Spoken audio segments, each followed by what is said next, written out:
नाजरीन, बांग्लादेश के एक बड़े स्टूडेंट रहनुमा उस्मान हादी साहब की शहादत के बाद बांग्लादेश भर में बड़े पैमाने पे एंटी इंडिया मुजाहरे हुए हैं और इन मुजाहरों ने इंडिया को हिला के रख दिया है। डिप्लोमेटिक सतह पर पूरी की पूरी इंडियन मशीनरी को इन मुजाहरों ने हिला के रख दिया है, क्योंकि वहां से जो डिमांड्स सामने आ रही हैं स्टूडेंट्स की, वो बड़ी ही प्रॉब्लमेटिक है इंडिया के हवाले से। यानी इस तरह की डिमांड्स के 24 दिनों के अंदर अंदर ये मामला सेटल करें, इंडियंस जो यहाँ पर मौजूद हैं उनके वर्क परमिट्स कैंसिल करें, इस तरह की डिमांड्स स्टूडेंट्स की तरफ से देखने को मिल रही हैं। अगर सरकार बांग्लादेश की ये डिमांड्स मानना शुरू कर दे तो इंडिया के लिए बड़े प्रॉब्लम्स यहाँ पर क्रिएट हो सकते हैं। अच्छा, ये सब तब हो रहा है जब इंडिया की जानिब से ये कोशिश की जा रही है कि किसी तरह से अगले सेटअप में कम से कम अपनी कुछ रेलेवेंस बना सकें।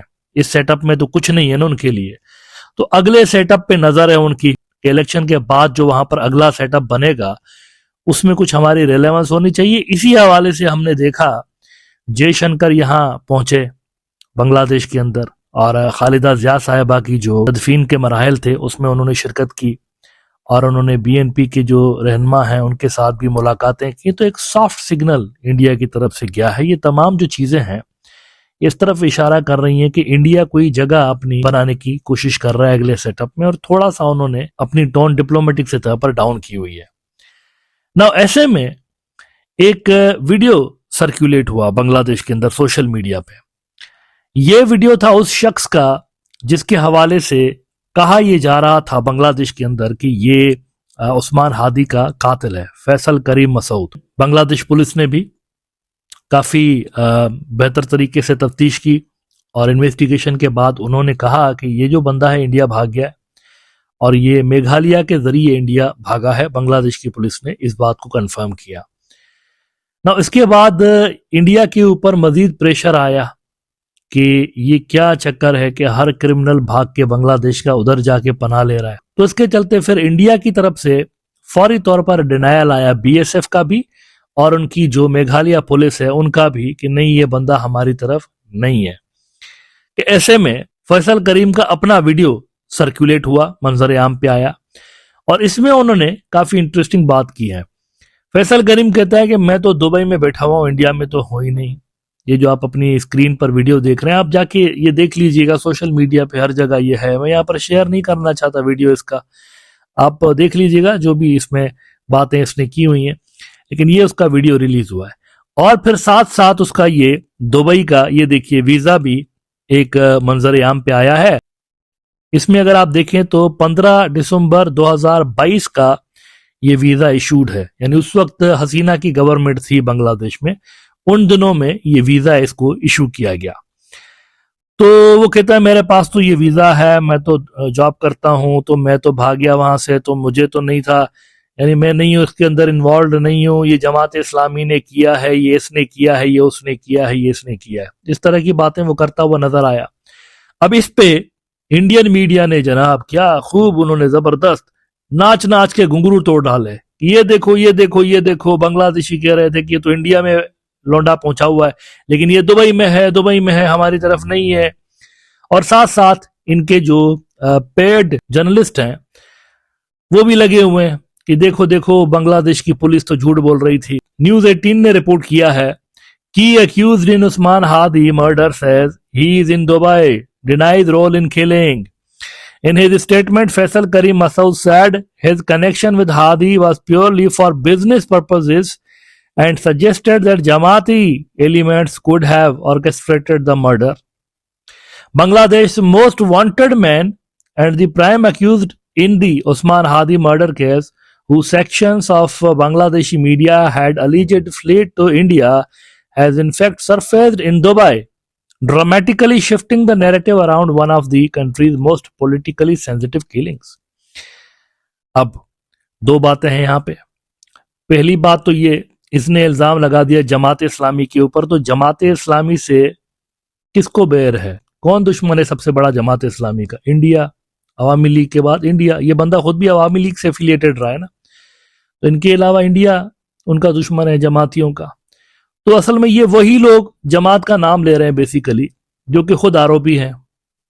अपने सर से इल्जाम हटा के दूसरों पे लगाने की एक तो ये कोशिश, और दूसरा ये कि अमूमन इस तरह के केसेस में ऐसा होता है कि जो अक्यूज होते हैं वो डिनाई ही कर रहे होते हैं।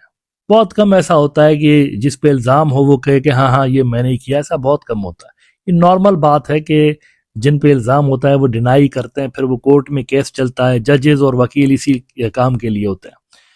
तो चले उनका उनकी तरफ से जो डिनाई किया गया है ना, that is not a big breaking news जिस तरह से इंडियन मीडिया दिखा रहा है ना। यहाँ पर इन्वेस्टिगेशन चूंकि चल रही है तो बांग्लादेश की पुलिस इसको देख लेगी, लेकिन इनके इस क्लेम को थोड़ा सा एनालाइज करने की कोशिश की है। जो इसने वीडियो में कहा है कि मैं दुबई में मौजूद हूं, इसमें किस हद तक सच्चाई है।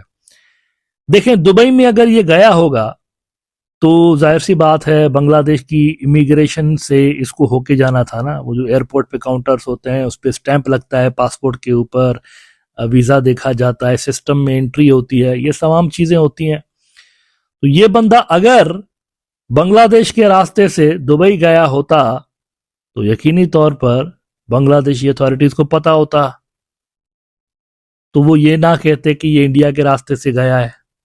इसका मतलब ये है कि अगर ये दुबई में मौजूद है जैसा ये कह रहा है तो ये बांग्लादेश के रास्ते से नहीं गया, दूसरे मुल्क के रास्ते से गया है।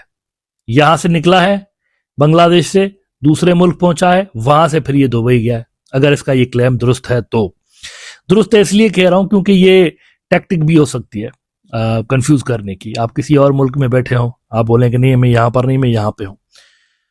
अगर ये वहां पर बिलफर्ज हैं भी दुबई के अंदर, तो ये यहां से तो कम से कम नहीं गए बांग्लादेश से, ये किसी थर्ड कंट्री के जरिए गए हैं। क्योंकि अगर बांग्लादेश से जाते तो सिस्टम में इनकी एंट्री होती और बांग्लादेश की लॉ इन्फोर्समेंट एजेंसीज को इसका पता होता। आजकल तो जदीद जमाना है, एयरपोर्ट से कोई बंदा इतना आसानी से बिना चेकिंग के आ नहीं सकता, बिना सिस्टम में एंट्री के घुस नहीं सकता किसी मुल्क के अंदर। तो पहली बात तो ये आप जान लीजिए। दूसरा, ये वीडियो मैंने काफी गौर से सुना। अगर ये दुबई में है ना तो फिर तो बांग्लादेश की जो लॉ इन्फोर्समेंट एजेंसीज हैं वो इसको लेकर आ सकती हैं आसानी के साथ, that's not a big issue. वो वहां से लेकर आ सकते हैं इनको। लेकिन ये वीडियो मैंने केयरफुली सुना।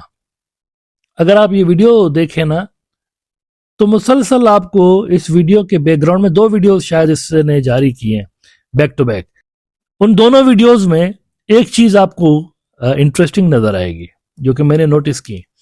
बार बार उसमें ना ऐसा महसूस हो रहा है कि जैसे कोई जहाजों के टेक ऑफ की या फिर वो लैंड हो रहे हैं तो जहाजों की आवाज बार बार आ रही है। बार बार जहाजों, थोड़े थोड़े वक्फे के बाद जहाजों की आवाज वहां से आ रही है।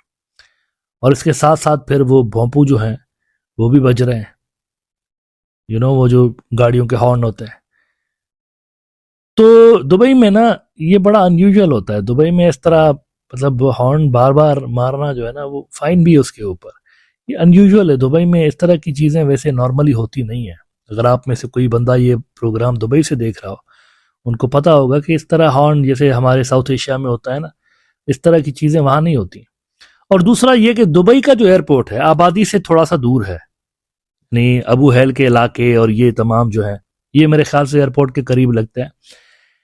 लेकिन इसके अलावा जो बाकी की आबादी है थोड़ी सी दूर है। इतना करीब से जहाजों की जो आवाजें हैं ना वो मतलब सुनाई नहीं देती वहां पर जितना इस वीडियो के अंदर सुनने को मिल रही हैं।